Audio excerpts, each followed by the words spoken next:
would say, um, if you're willing to use your hands and you can use your brain and your hand. So definitely, this is a great industry to be in. I know a lot of people that has come close to us and looking to learn. I would say like try to learn some kind of trade, like electrical trade or a a trade that is related to mechanical and electrical. If you are not finding or you don't have any body that can teach you elevators itself. And we have other people that have said like, can I go and volunteer to learn the industry? We have helped people like that too. And it's interesting because honestly they are open, they try it. Some say the first day I'm like, nah, this is not for me.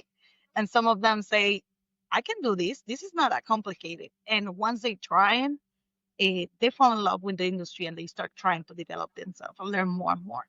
Hello, and welcome to the Elevator Careers Podcast, sponsored by the Allred Group. I am your host, Matt Allred.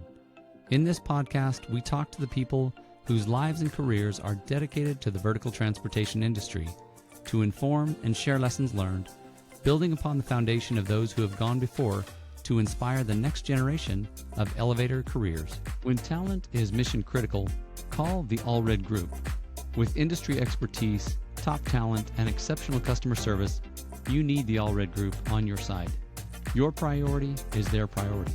Call now, 404-890-0445. In this conversation, I talked with Bill McGrath, Loannie Reyes, and Veronica Querales about the staffing challenges in the elevator industry. We explored the need for language skills, the importance of training and development, and the creation of career paths for new talent. We also discussed cultural perspectives in work and the value of trade skills versus traditional education. Hello, and welcome to the Elevator Careers Podcast. I'm your host, Matt Allred, and today we're joined by Bill McGrath, Loannie Reyes, and Veronica Querales. And what brought this whole conversation about was a conversation Bill and I had just a couple weeks ago. He was talking about teaching his whole company Spanish, or the whole company needing to learn Spanish because of the need to get the right talent to tap into new labor markets. And so each of you has been invited to talk about this question with me, whether that's the answer or not. Let's just dive into it. But I want to know from each of you, and Loannie, maybe you can start us off. What are some of the biggest challenges you and your company are facing with staffing? Oh, yes, as a lot of people in the industry are facing. Hiring is being very challenging because it's a lot of people interested to join the industry, but there's not a lot of people skilled or already capable to fulfill the roles that we need them to do. And that's Right. pretty much the most challenge. And yes, we do have the idea of developing people inside the organization.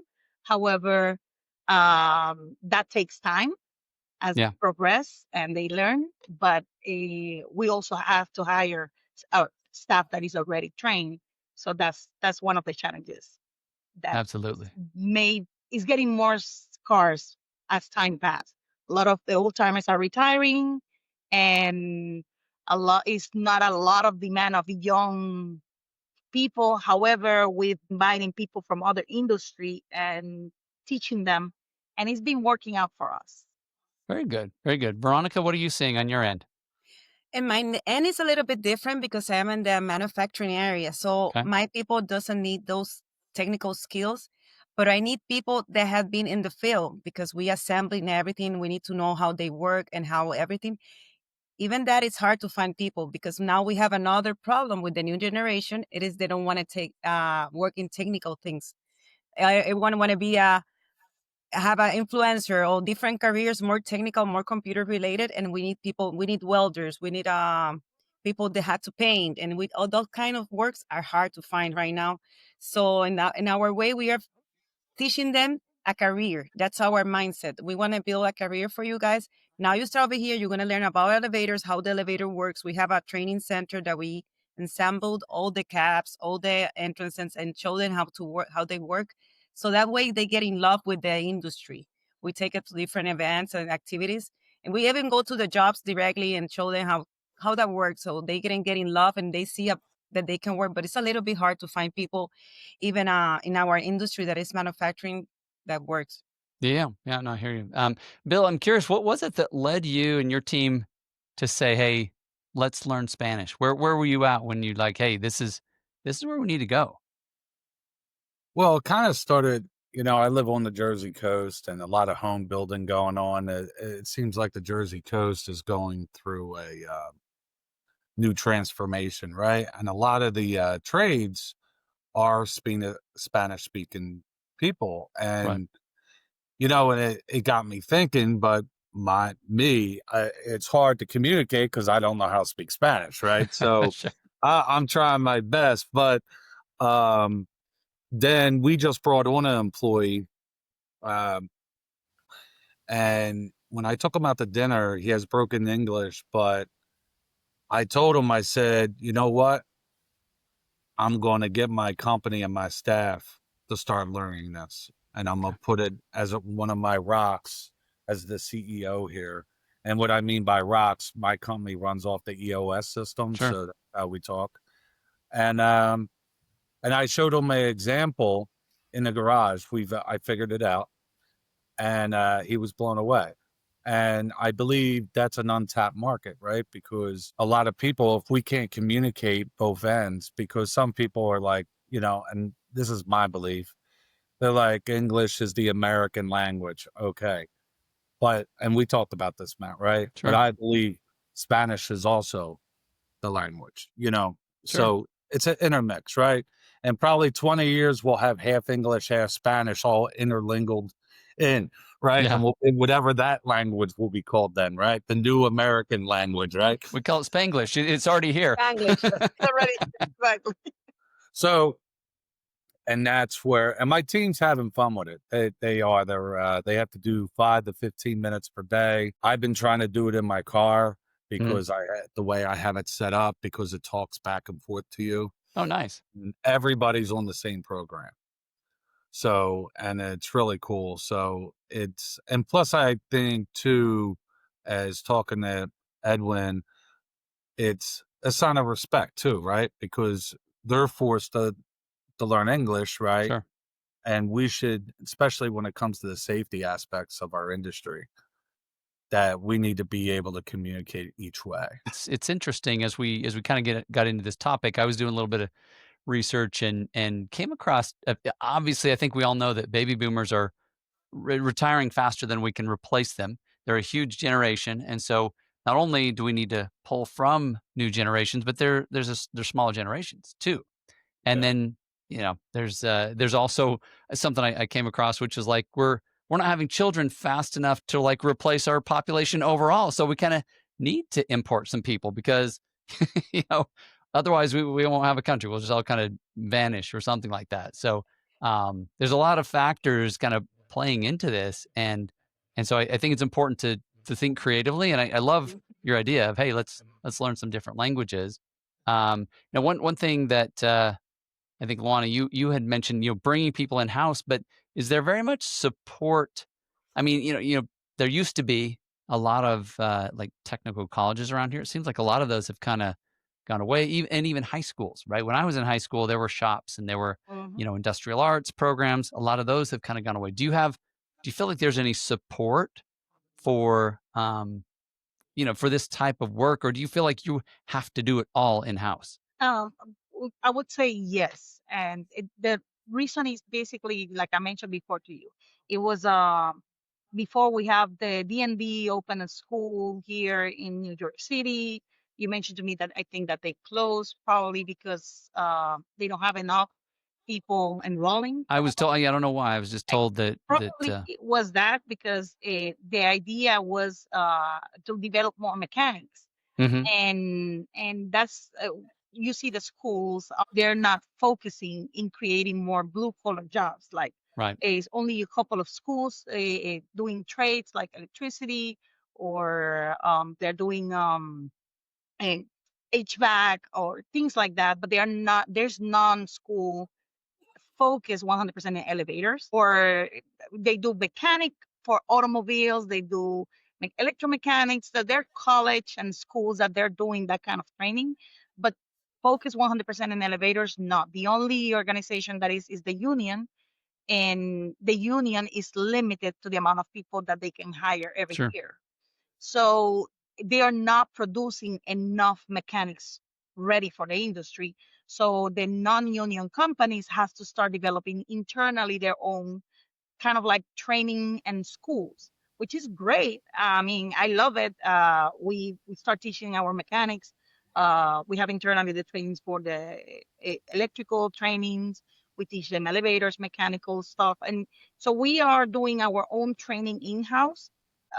Which basically developing internal mechanics, and that's why the demand out there is not much. If we were having kind of like some kind of, maybe these schools or school can be exposed mostly outside to high schoolers or people in so they can see this as an alternative, that would be Sure. amazing. But at this moment there's not much support other than the trainings in the union and developing mechanics in-house while you are basically training them, teaching them as the Sure. helpers or apprentice. Kind of bringing them up from the ground up, right? You got to, Exactly. And reality is that not all mechanics or all helpers are willing to learn. Some of them want to stay as helpers for life, and some of them want to grow. Yeah. And but that's the reality of the industry, and we need to deal with it. Yeah, absolutely. Now, Veronica, you mentioned something interesting about creating careers. You're not just a machine operator. You're not just doing this one skill, but we want to really develop you as a person. Is that what I'm kind of taking away from that? Yes, that's my mission. Is I not only manufacture products, I want to build people too. Love So it. that's one of my main missions in my life. I take it personally. And if I can go back to Bill comment about the barrier language, in our case it's a little bit different because we are in Miami. Almost all the population over here speaks Spanish, and for me, practicing English is hard. It's really hard. So, and find people that speak English harder. So we implement vice versa. We are bringing people that spoke both languages, maybe the younger generation that just graduated from high school, that they know both language perfectly fine, and they switch with no accent. And we are practicing the meetings in English, and we are trying to, even the emails and everything, we are making sure that people have couple peoples there that we do everything in English so we can integrate to the culture of United States, because we feel like it's right here in Miami. It's not like United States. We are Right. Latinos all over here, and we speak Spanish all the time. So that's one of the how we can integrate us to the culture of United States, how we can be better serving our people of the United States as a community. And for me, for us has been a challenge. Like, okay, let's do all the meetings, every single meeting.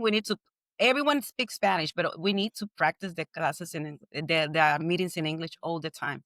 And emails, the internal emails, we do it all in English too. All in English. It's the only way that we can practice the language. So, and all the names, we have the names in Spanish for the parts. No, we say all the parts names in English. No, I don't want to hear nothing over here in Spanish for the parts, the name of the parts. So we're talking all the same language. That's little things that we are doing in our company to integrate. But yes, that's one of the things. And of course, I want to build people too. That's my passion. And the way that I can do it is like a guy that graduated from high school, and I offer him, I have kids and they are in high school, and I start talking about our career. What you do? Elevators. And what do your parents do? Elevators. And they see us an option. I say, this is a great career. This is amazing. You can have a future. We talk about my parents, and they see the kind of life that we live, and we start preaching, because we are being a successful family, as we are for generations. We have been in the elevators industry, and we are being successful, as I understand for me successful. But they see and they copy the path, and then, can I join you? Even the friends, they can join you. Yes. And we start like building that and see it as a career. Maybe some of them are now that start working with us now in Thyssen and other companies in Connie in big positions. And I'm so happy because I see that we build the people. We give it an option. No anymore like a singular career. We build people. I love it. And what I'm hearing is, the old saying, you can give a person a fish and feed them for a day, or you can teach them how to fish. And that's what I'm hearing is teach them how to fish in that they can see a bigger vision, right? This is, again, when it's a career, it may go beyond your company, right? But once you've given them tools, well, they can go work for just about anybody, right? They can go, maybe they start their own company at some point, right? That's one of the beautiful things about this industry is it really does give people the ability to create their own thing, right? Correct. Awesome. I agree with Veronica what she said. We do the same thing. We teach our guys. Even we have a couple of guys that came from Europe, from ThyssenKrupp, Otis, but they don't speak English at all. So Yeah. we were teaching them the parts. We were making sure, okay, you call this way, but this is the way that we call it here. And so we were teaching them. Although we speak with them in Spanish, we make them write their tickets in English, and we tell them, hey, write in Spanish, put it in Google Translate, Right. and just copy paste it in your ticket. That's not a problem. And another thing that we do also is we teach them like in the classes, like, okay, you call this part this, we call it this way. And we always emphasize on so they can learn. And at the beginning, they are a little bit not too receptive, but we explain to them, hey, you're going to be with us. We want you forever. But if you want to go to someplace else, you need to prepare yourself. You need to be ready for other opportunities. And it's important that we are not teaching you this just for us, it's for yourself. And we always encourage that with all of our mechanics, our helpers, that growth never stop. Technology is changing constantly. They need to constantly be growing and learning something new. And that's one of the things that we love about this industry. Before, many years ago, it was carbon copper contacts. Now we're solid state. It's like everything changing constantly. Now, eventually, we're going to be with AI and all these things integrated within the elevator programming. And I'm excited about it because you're never stuck. You never get so bored because it's something always the same. No, you always have a new challenge and the opportunity to grow.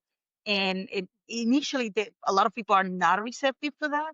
But then once we make them understand, hey, there's opportunity to grow, so go ahead. They go for it and they love it. They embrace the career and then they see this as an opportunity as a career. Yeah. I'm seeing it as two things. One is you got to build the vision. Some may never want the vision, right? They may want to stay helpers, or they may really embrace it. So that's awesome. Now, Bill, you and I talked a little bit about. I'm just going to throw it out there. ABC was bringing up some apprenticeships, as I understand it, to kind of help with this whole staffing issue. Can you tell us a little bit more about that? Yeah. So I don't know if you guys know this. ABC New Jersey. I was the chair of that board for 2 years, and I was the past chair for 2 years. And once I was coming off that, they rolled me on to be the chair of the trust. And what that is the educational side of ABC. So in New Jersey, me and Samantha work hand in hand, close day to day. And now we just purchased, by October, we should go to settlement. We just purchased a 150,000 square foot training center. Wow. It's going to have, Samantha's really excited because crazy high ceilings. We could fit full elevators in there. We're going to have HVAC, electrical, welding. We have CDL training. We have from every aspect. And this was always my dream, and me and Sam built it together, and we're really excited about it. South Jersey Elevator, we just hired a kid last week. Well, Bill Jr. did, out of their Reach Out program, ABC's Reach Out program. And his name's Minaj, and he was going through their electrical, and of course, who I am, I get the first phone call, right? You might want to look at this guy, right? Nice. Nepotism does run the world, right? But this kid is blown away. And the second day he showed up for work, he went to the hardware store or whatever, bought himself a broom and trash bags just to make sure, with his own money. Cool.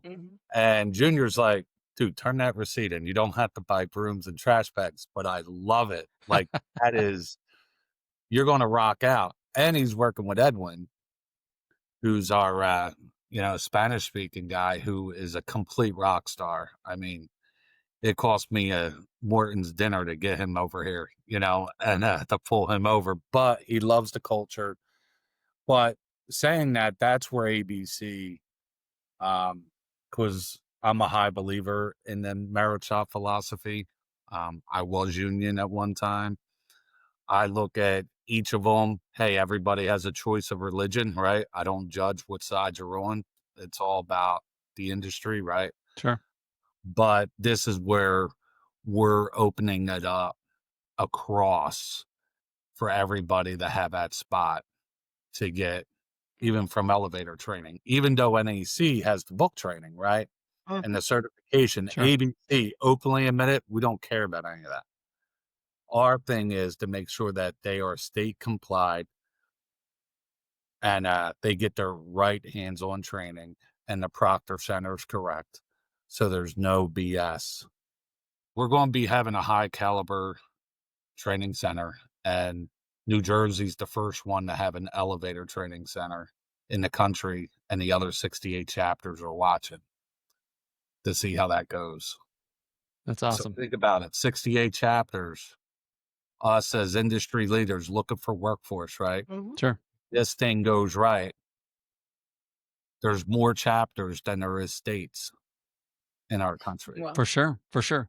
Well, and just, I mean, earlier today, I spoke with a gentleman who's on the residential side, and they're having every bit as much trouble, if not more, because residential is growing like crazy, but there's so much lag because they can't find people to install them.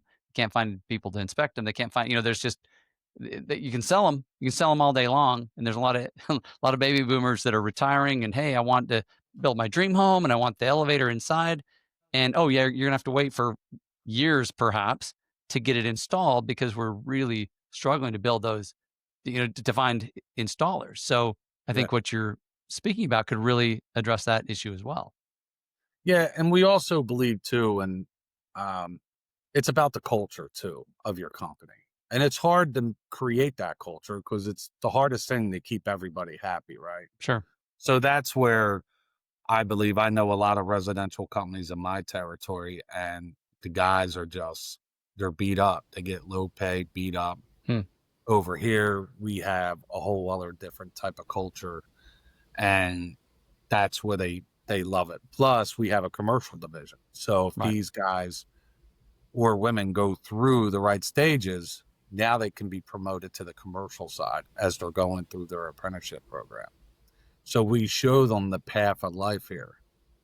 But on the other hand, I seen an article yesterday or the other day. However, it was a 22-year-old talking about Gen Z, how they only want to work 4 days a week, but they also want to complain the cost of living every day. But they don't want to work, so, and this 22-year-old, he already owns 2 companies that are worth $20 million. But he said, I gave up friends. I gained 80 pounds. I went through mental and physical abuse of driving my companies. Sure. But now at 22, being a millionaire, and that's where I don't know how we're going to get that driving force. We can learn every language in the world. We could do this. Sure. But how do we instill that you have to work? You have to give effort to anything you're doing, just like you doing this podcast, right, man? Yeah. It ain't like you just woke up, got a microphone, and look how cool I am. You worked at it. You put some effort into this, right? The same as your business, anything we do. I don't know where that was lost. Yeah. Yeah. It's a good question. Good question. And well, and finding the right people with the drive, but is this where they want to, use that drive? Right. But I'll give you another example. My wife had her old high school friend here. She hasn't seen her in ages, right? Her and her husband are here. First time I meet them. And they started complaining how their one son's not sure what he wants to do. He's going to go to college, but he's not sure what he wants to do. He doesn't know if college is for him. And they're saying, you have to go to college to make a good living. Now, my wife, she combated right away because me, I got to keep my mouth shut because they know, because then they'll get the other version. So, and she goes, well, that's not true. My husband never went to college. He was a tradesman. And you're eating and drinking in our house. And they were like, yeah, but your husband had to work hard. We don't want our children to work hard. What? Even We don't But want our. see, Wow. my mouth was open as wide as yours, bro. I was like, is the misconception. but Debbie had the choker leash on me. Then I was. Wow. Yeah. That's the reality. Is the misconception that people don't understand that this industry, this career, can make so much money, and they don't have to end up with the loan debt that they have Exactly. coming out of Mhm. college. Right. Because that's the funny thing. You go to college, you spend thousands and thousands and thousands of dollars with zero experience. And then they start you with a minimal salary, with a huge loan debt. And this career, you start making good money. You learn the industry as you progress, you can make more and more and more money. And people don't realize that you can make the same amount of money that a professional, and within the same 4 years that they're doing university, we do it in the trade field, and we develop and become as valuable as that without the debt. Yeah. The Yeah. school debt, the student loan. Yeah. Friends of ours' daughter has to move back. She just graduated nursing school, got a nursing job, has to move out of her apartment, move back with her parents. And her parents, I was like, well, why is that? And they're like, dude, don't you understand? She has $100,000 in loans. Oh my gosh. Can't afford that. Wow. And it blew me away driving home. $100,000 as a young kid. Mhm. Then that for nothing. Give that girl a wrench and teach her how to fix elevators, Bill. Like, He'd be making $100,000 a year. trust me, I have tell people the money that we Yeah. as a mechanic, and they are like, where do I sign? How can I learn? Mhm. Right? Yeah. It is, Nuts. and it's sad, but it's true. And the problem is that this industry is being secluded for so long that, and it's being so quiet, that people don't realize how enriched and how much opportunity is within it. Right. So it is Right. funny, but it's cruel. It's a cruel reality, but it's a funny reality. The Yeah. Yeah. opportunity is right there. Yeah.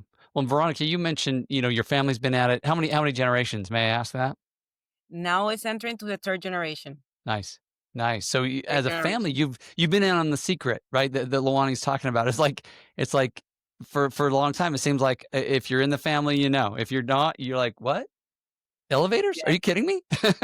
But we have I'm the guy that fell into it. yeah, exactly. We have so many, I say my dad kids, because we say so many people that come and say, I see in so many positions and everywhere, because my dad, when he was alive in Puerto Rico, all my cousins work in every single company that you can mention, on all the cousins, Yeah. because they were poor at that time Sure. in Puerto Rico. And my dad was the one that stepped up as a family and say, okay, I'm going to build this career. He started working in Westinghouse, Her and dad he is gave an very well option. known Yeah. in the Puerto And he Rico. started Yeah. with options to my family members and all my cousins, because they don't want to be on the streets. And all his kids also have a career. And my cousins, I have so many friends from everywhere that I know. I am so happy because you see a lot of people in the industry. I have a spice everywhere. Yeah.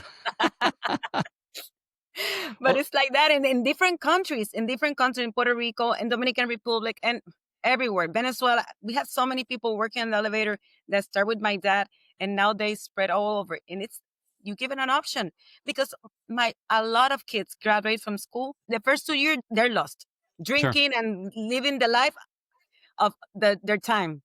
And until they decide they want to gonna study and paying all of them money.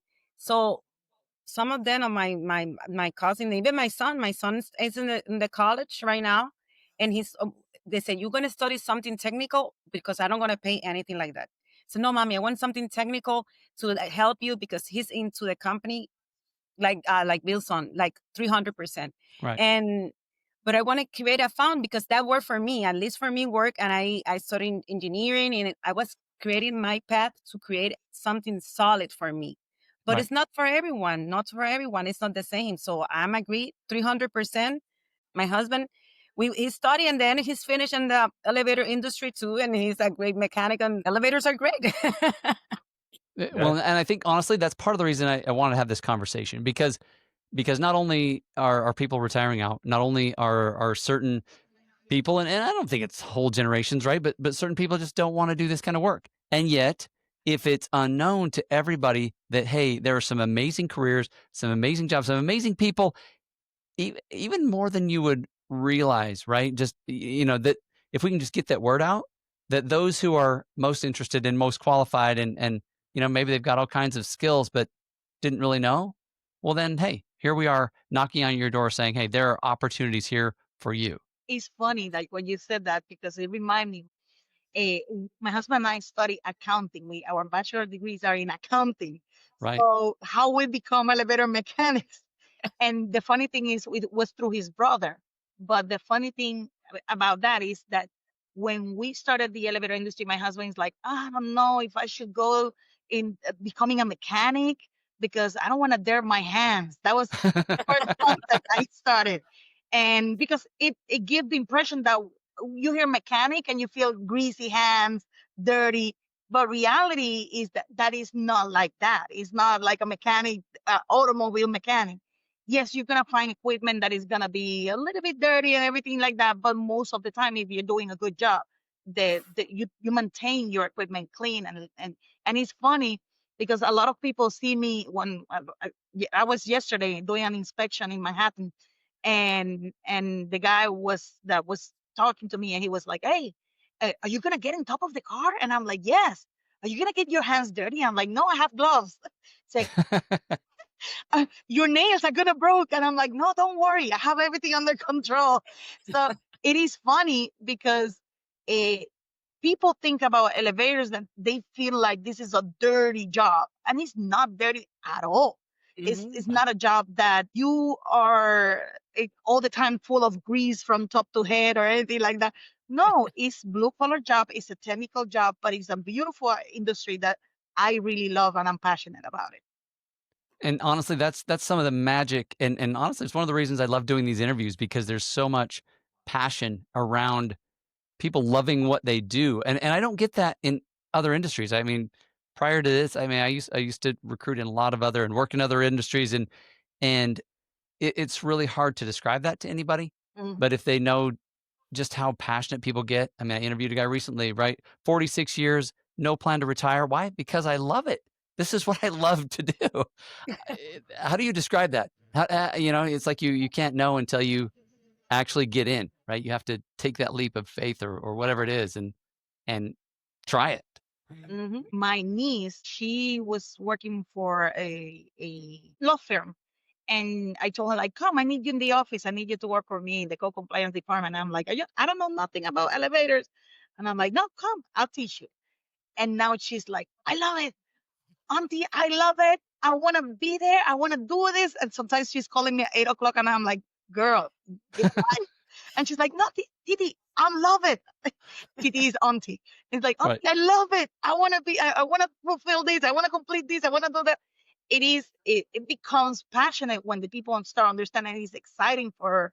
And that's what I see about the teamwork that we have. Sure. Our team start getting excited, loving it. And when you It's see, amazing industry. and when you have people like that with that passion, at least for me, nourish my soul, and I Yeah. let them Mhm. take a decision, let them take mistakes. What is convenient? Nothing is going to happen. You know, like in my case, if he says my son is starting and I have what is going to happen? We could do a mistake. He do a wrong quote or something. It's not a harmful situation. Let it then let let them nourish that passion because at the moment if you start putting rules and rules and rules and rules, maybe they lose that passion. At least that's like, okay, let's do it and nourish that. One of my people in my office, they're always, Veronica, and how you, she's so attentive with everything that Loannie said. She called me at 8. Girl, it's family time. Go and spend time with your family. I don't want to hear, no, because I need to find out this information. And you can wait. Go into your family And I love to see that I given this opportunity to her. She's a stay mom in the house, and she can work from home. And she's, oh my God, never no one give me this opportunity, Veronica, to work from home, and I can be a present mom, and I can work in the industry, and you are giving me a career. I was thinking that I'm going to work in a retail store for all my life because I don't have a degree, because I have kids. So, and she's so grateful because we have the opportunity to grow people and know our people. What are the things that they do good, and we can make it happen. We make the That's magic. Yeah, no, that's awesome. So, we're kind of getting close to our time here, and I just want to end with one question to each of you, and that is, on one hand, we've got seemingly a shortage, right? We need people, and sometimes, hey, you happen to have the skills. Sometimes maybe you don't, right? And so there are obviously people we have to turn away and say, yeah, that's just not going to work. What would you say to maybe to somebody who wants to get into the industry? What could help them? Sometimes it's who you know, right? That helps, right? But maybe they don't know anybody. But are there ways that maybe they could start preparing themselves? If they listen to this and get all excited, what would you say, Bill? Let's start with you. Oh, to get in, I mean, I do tell people that this trade isn't for everybody because it's not. Um, but I also tell people, young people, that if you're looking for a job, go to Walmart. If you want a career, come here. And, you know, like I said earlier, I'm not really banging on the kids anymore. I'm more banging on the parents because, just as my example I gave earlier, because if the parents don't want their kids to work hard, it's an uphill battle that we won't win. Sure. So Mhm. that's where I'm at with that. Yeah. Thank you, Loannie. I would say, um, if you're willing to use your hands and you can use your brain and your hand. So definitely, this is a great industry to be in. I know a lot of people that has come close to us and looking to learn. I would say, like, try to learn some kind of trade, like electrical trade, or a a trade that is related to mechanical and electrical. If you are not finding, or you don't have anybody that can teach you elevators itself. And we have other people that have said, like, can I go and volunteer to learn the industry? We have helped people like that too. And it's interesting because honestly, they are open, they try it. Some say the first day, I'm like, nah, this is not for me. And some of them say, I can do this is not that complicated. And once they try it, they fall in love with the industry and they start trying to develop themselves and learn more and more. I would say yes. Always try to, if you don't have a school, Bill, by the way, congratulations for that. That school that you're opening, I love it. I'm excited. I'm looking forward to send people there. Mhm. and and I'm looking. So I always tell them, like, if you don't have anybody that can teach you, at least learn electronics or mechanical skills, develop something in that area, because once you have at least a base, it will help you to grow faster. So we have Sure. people that, because they have that base on electricity or mechanical, they is about, develop so fast that in 2 years, 2 years and a half, they already becoming mechanics because they are working fine. They are able to fix elevators left and right. Right. And that's something that I always encourage everybody to in that area if they have to learn something. Awesome. Thank you. And Veronica. For me, it's they need to learn. If they're a crafty person and they like to use your brain, you can work in everything over here. So in my case, they have to be crafty. Crafty can be technology wise, can be with their hands using tools. If you hire that, you can open you have my doors of color is open for you guys, because we have engineers in place that make design. We have people that do assembly. We have people that work with wood. So many areas that you can fit in. We have marketing team that, if you're tech, these kids from graduate from school, that they are very knowledgeable in marketing. They don't even know, and we are open doors for that. So it's more than, like I say, we are here. If you want to work, first of all, you want to work and you are crafty. For me, it's like the best option that you can do. You're going to be succeed in this industry. That's awesome. No, those are words of wisdom. I've said this before, and I don't. But my dad was a school teacher for like 33 years, and then he was on the school board, and then on the state legislature out west where I grew up. And he used to say to me that that college really only works for about 20% of the population, and so he was trying to change state laws to get more, more funding, if you will, for not just trades but the arts and other things that aren't just college. And so I think there are definitely a lot of people that will find deep satisfaction. And I think that's part of what we're talking about when we're talking about the joy and the passion is there's a lot of deep satisfaction in working, not only just with your hands, but wherever your gifts are, right? If you have that gift, then, come, come work here, right? Exactly. Yes. Exactly. Awesome. That's Awesome. great. Well, thank you all for being here. I appreciate all of your time, your insights. It's been a real pleasure. Thanks, man. Oh, it's Thank a you, great Matt. honor for your invitation. Thank you. Thank you. Have a great day. You Take too. care. Thank you for listening to the Elevator Careers podcast, sponsored by the Allred Group, a leader in elevator industry recruiting. Please visit our YouTube channel at Elevator Careers or check us out online at elevatorcareers.net. Please like and subscribe, and until next time, stay safe.